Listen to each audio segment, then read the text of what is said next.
இப்போது புதிய அறிமுகம் ஆச்சி ஹோட்டல் சாம்பார் 50 கிராம் ரூபாய் 20 மட்டுமே.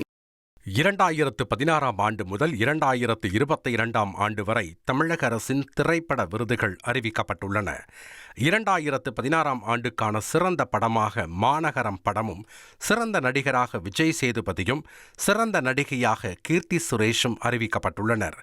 2017 ஆண்டுக்கான சிறந்த படமாக அறம் படமும், சிறந்த நடிகராக கார்த்தியும், சிறந்த நடிகையாக நயன்தாராவும் அறிவிக்கப்பட்டுள்ளனர்.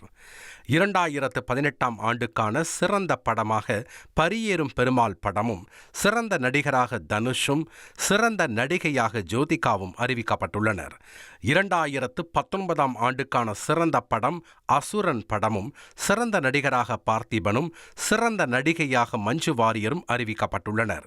2020 ஆண்டுக்கான சிறந்த படமாக கூழாங்கல் படமும், சிறந்த நடிகராக சூர்யாவும், சிறந்த நடிகையாக அபர்ணாவும் அறிவிக்கப்பட்டுள்ளனர். 2021 ஆண்டிற்கான சிறந்த படமாக ஜெய் பீம் படமும், சிறந்த நடிகராக ஆர்யாவும், சிறந்த நடிகையாக லிஜோ மோல் ஜோஸும் அறிவிக்கப்பட்டுள்ளனர்.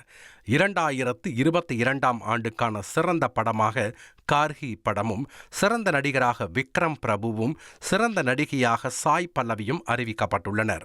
இதைத் தவிர பல்வேறு பிரிவுகளில் திரைப்பட கலைஞர்கள், படைப்பாளர்கள் மற்றும் சின்ன திரையினருக்கு விருது அறிவிக்கப்பட்டுள்ளது. சிறந்த திரைப்படங்களுக்கு முதல் பரிசாக 2 லட்சமும், சிறந்த நடிகர் நடிகையருக்கு 1 பவுண்ட் தங்கப்பதக்கம், நினைவு பரிசும் வழங்கப்பட உள்ளது. தேர்ந்தெடுக்கப்பட்டோருக்கு வரும் பிப்ரவரி 13 துணை முதல்வர் உதயநிதி ஸ்டாலின் விருதுகளை வழங்கி கௌரவிக்க உள்ளார். இப்போது புதிய அறிமுகம் ஆச்சி ஹோட்டல் சாம்பார் 50 கிராம் ரூபாய் 20 மட்டுமே.